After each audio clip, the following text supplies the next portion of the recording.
ஷீரடி, பண்டரிபுரம், மந்தராலயம் ஆன்மீக ரயில் சுற்றுலா புறப்படும் இடம் சென்னை. பயண தேதி ஏப்ரல் 23 முதல் 27, மே 7 முதல் 11, 5 நாட்கள். கட்டணம் 7900. பக்தி ட்ரீம் மேக்கர்ஸ் நேயர்கள் அனைவருக்கும் வணக்கம். இந்த நாள் இனிய நாளாக அமைய வாழ்த்துக்கள். ஏஎல்பி அஸ்ட்ராலஜர் சாந்தி தேவி ராஜேஷ்குமார். நம்ம பக்தி சேனலுக்காக நிறைய ஒரு பரிகாரத்தோட பலன் தரக்கூடிய ஆலயங்களாக நம்ம பார்க்க போறோங்க. ஏன்னா ஒவ்வொரு நிகழ்வுகளுக்கு பின்னாடியும் ஒவ்வொரு காரணங்கள் உண்டு. நம்ம தமிழகத்துல இல்லாத ஒரு பரிகார ஆலயங்களே இல்லைங்கிற அளவுக்கு நிறைய தெய்வங்கள் இருக்காங்க. ஆனா அது எல்லாமே நமக்கு தெரியறது இல்லை அப்படிங்கறதான் நிறைய பேர் சொல்லக்கூடிய ஒரு விஷயமா இருக்கு. அந்த தெரியாத ஆலயத்தினுடைய சிறப்புகளையும் தெரிய வைக்கிறது தான் இந்த நிகழ்வினுடைய நோக்கமாக இருக்கு. அது ஜாதக ரீதியாக உள்ள பரிகாரமும் யாருக்கெல்லாம் அது பயன்படும், யாரெல்லாம் போய் பரிகாரம் பண்ணலாம் அப்படிங்கிறதையும் நம்ம இந்த வீடியோவில் பார்க்க போறோம். பொதுவாக இன்னைக்கு ரொம்ப அற்புதமான ஒரு ஆலயத்தை பத்தி நம்ம பார்க்க போறோம். ஒரு அதிசயமான ஆலயமும் கூட அப்படின்னு சொல்லலாம். ஏன்னா அதிசயம்ங்கிறதே நமக்கு நல்லது பண்ணுதுனாவே அது அதிசயம் நிறைந்த ஆலயங்கள் தாங்க. அப்படிப்பட்ட ஒரு அபூர்வமான ஒரு நிகழ்வினை தடுத்து நிறுத்தக்கூடிய அல்லது அதை சரி செய்து நிவர்த்தி செய்யக்கூடிய ஒரு ஆலயமாக இங்க இருக்கு அப்படின்னு தான் சொல்லணும். ஒரு அம்மா அப்படிங்கிறவங்க எந்த அளவுக்கு ஒரு உயிருக்கு நிகரானவங்க, நமக்கு உயிரை கொடுத்தவங்க தான் தாய் அப்படின்னு சொல்லுவோம். ஆனா அந்த தாயே சிலருடைய ஜாதகத்துல தாயால் சாபம் பெற்ற பிள்ளைகளை நம்மளால பார்க்க முடியுது. ஒரு அம்மா தன் வயிற்றுல கைய வச்சு ஒரு பையனை என்னை இப்படி நோகடிக்கிறியே, நீ நல்லா இருப்பியான்னு ஒரு வார்த்தை கேட்டுட்டாங்கன்னா அதை விட பெரிய சாபம் வேற எதுவுமே இல்லைங்க. அதுக்கு நீங்க எங்க போய் பிரயோஜனம் பண்ணாலும் அதனுடைய பலன்கள் கிடைக்குமான்னா கிடைக்காது. ஆனா அப்படிப்பட்ட சாபத்தை கூட ஒரு தாய் தன் மகனுக்கு கொடுக்கக்கூடிய, தன் மகளுக்கு கொடுக்கக்கூடிய அந்த சாபத்தை கூட ஏன் அந்த 10 மாதம் சுமந்த வயிற்றின் மேல கைய வச்சு ஒரு அம்மா சாபம் கொடுக்குறாங்க அப்படின்னா அதனுடைய வலிமை ரொம்ப அதிகம்.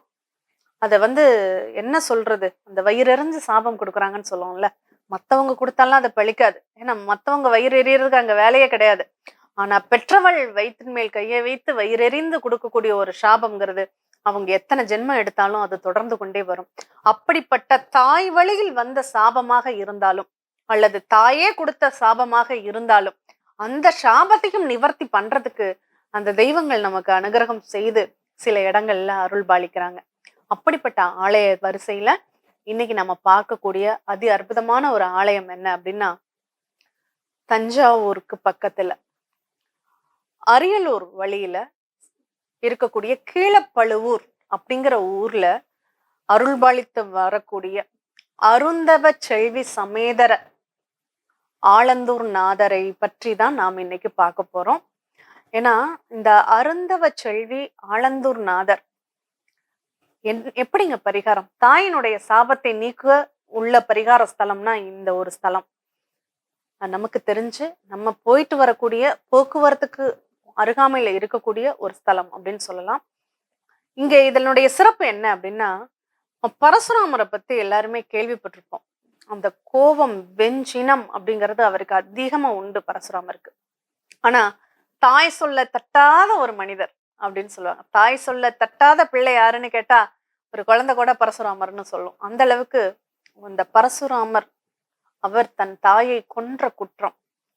எப்படி பரசுராமர் தன்னுடைய தாய் ரேணுகா தேவியை அப்பாவின் சொல்லுக்கு இணங்க அவங்க தலைய துண்டிச்சு அவங்கள கொன்றாங்க. அந்த பிரம்மகத்தி தோஷத்தை நிவர்த்தி செய்வதற்காக இறைவனை வழிபட்ட ஒரு ஸ்தலம் அப்படின்னா அது இந்த ஆலந்தூர் நாதர் கீழப்பழுவூர் அப்படிங்கிற இடத்துல இருக்கக்கூடியவர். பரசுராமர் தன் தாயை கொன்ற சாபத்தையே நிவர்த்தி செய்த தலமாக இந்த ஸ்தலம் இருக்குன்னா அப்ப அம்மா விடுற சாபம்லாம் இங்க போனா பனி போல கரைஞ்சிடும் இல்லையா? ஆனா இதுல ஒரு விஷயம் நல்லா கவனிக்கக்கூடிய விஷயம் என்ன, தாயாரின் சாபம் யாரெல்லாம் பெறக்கூடிய வாய்ப்புகள் இருக்கு? அது சரி செய்யக்கூடிய சாபமா, சரி செய்ய முடியாத சாபமா அப்படிங்கிறத உங்க ஜாதகம் சொல்லும். ஏன்னா ஒவ்வொரு காலகட்டங்களையும் நம்ம அம்மா நம்மளை எவ்வளோலாம் பார்த்து பார்த்து வளர்த்துருப்பாங்க.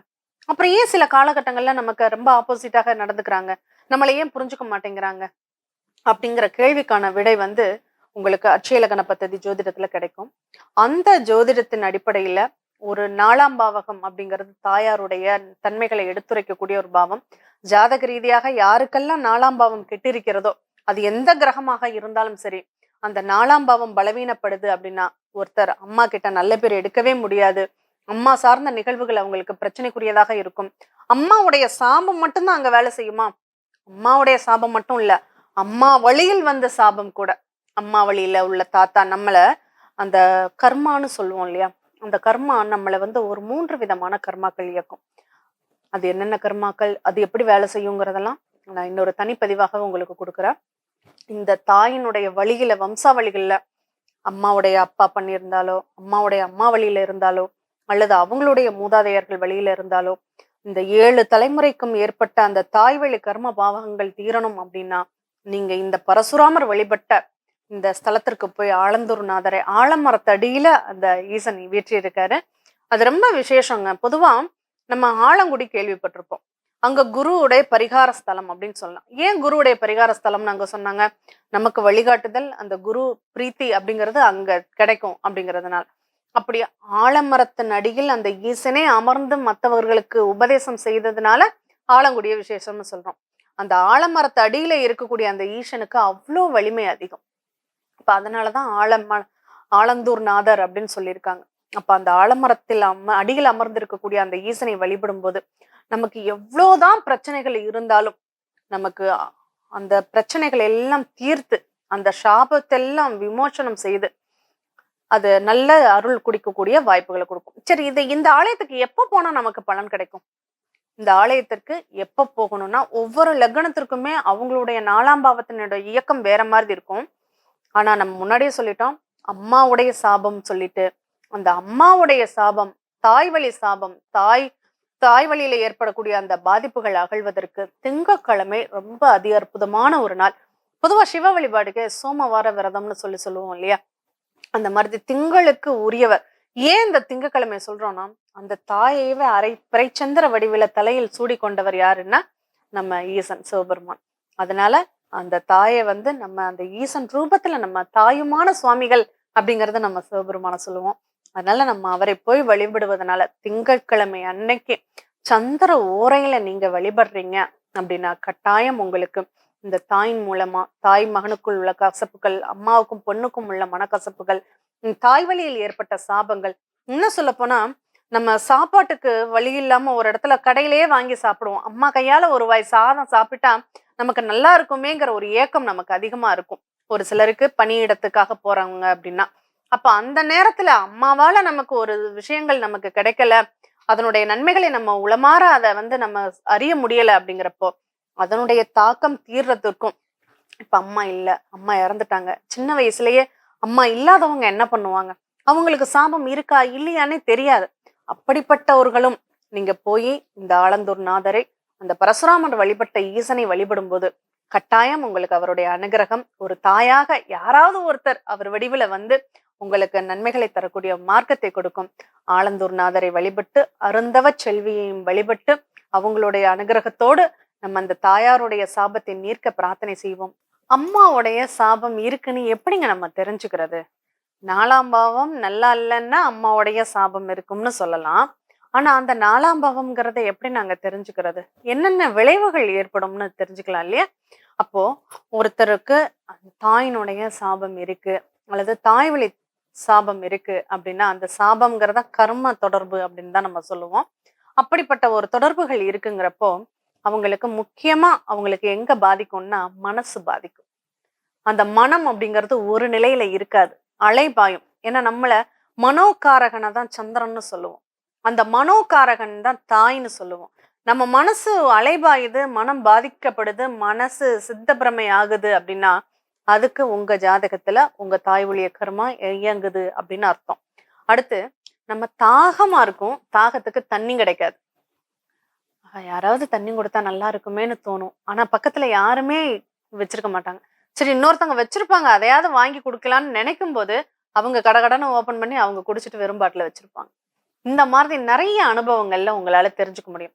சரியான நேரத்துக்கு உணவு கிடைக்காது, நம்மளுடைய மனசு சரியான விதத்துல சிந்தனை செய்யாது, மனசுல ஏதாவது ஒரு கவலை அரிச்சுக்கிட்டே இருக்கும், முக்கியமா தூக்கம் இருக்காதுங்க.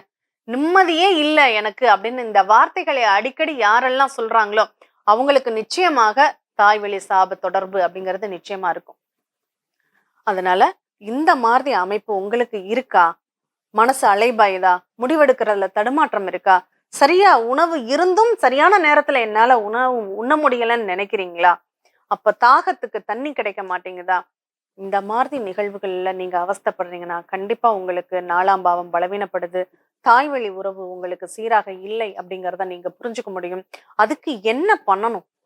நம்ம ஆலந்தூர்நாதரை வழிபடணும், பழுவூர் கீழப்பழுவூர் போகணும்னு முடிவு பண்ணியாச்சு. அங்க போய் நம்ம என்ன பண்ணணும்? ஒண்ணும் இல்லைங்க. உங்களுடைய வயது எத்தனையோ அந்த வயதுல பாதி எண்ணிக்கையில தீபம் போடுங்க. எனக்கு இப்போ 51 வயசு ஆகுது.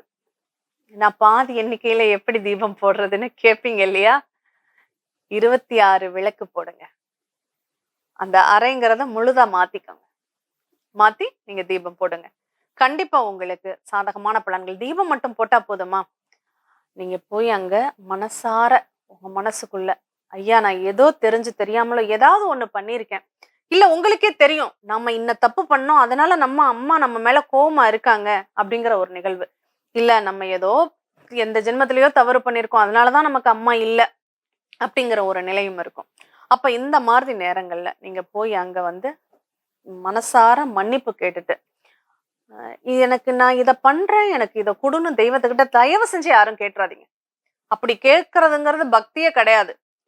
படைத்தவனுக்கு தெரியும் நமக்கு என்ன கொடுக்க வேண்டும் என்று. நம்மளுடைய கர்மாவின் கணக்கு அவர் வச்சிருப்பார். அதனால மனசார மன்னிப்பு கேட்டு உங்க கோரிக்கையை வைக்கலாம். ஏன் எனக்கு இது கிடைச்சா நான் சந்தோஷப்படுவேன், எனக்கு இதை கொடு அப்படின்னு சொல்லி கேட்கலாம். சண்டை போடலாம், இறைவன்கிட்ட நம்ம சண்டை போடலாம், கோவிச்சுக்கலாம், கேள்வி கேட்கலாம். அப்போ நீங்க அந்த பிரார்த்தனையை வச்சுட்டு உங்கள் வயசுக்கு பாதி தீபத்தை ஏத்தி, இந்த தீபம் ஏத்துறதுல நிறைய விளக்கங்கள் இருக்குங்க. இந்த கடையில ஏனோ தானோன்னு கிடைக்கிற எண்ணெயை வாங்கி போட்டு தீபம் தயவு செஞ்சு ஏத்தாதீங்க. நீங்க விளக்கு ஏத்துறதுன்னா சுத்தமான நெய் அல்லது சுத்தமான நல்லெண்ணெய் வாங்கி அதை வந்து கொண்டு போய் அகல் விளக்குல ஊற்றி தீபம் ஏறுங்க. அந்த விளக்கு பழைய விளக்கா கூட இருக்கட்டுமே, அதனால தப்பு எதுவும் கிடையாது. ஆனா நீங்க ஊத்தி எரிக்கக்கூடிய அந்த எண்ணெய்ங்கிறது நல்ல எண்ணெயாக இருக்கணும், நல்ல நெய்யாக இருக்க வேண்டும்.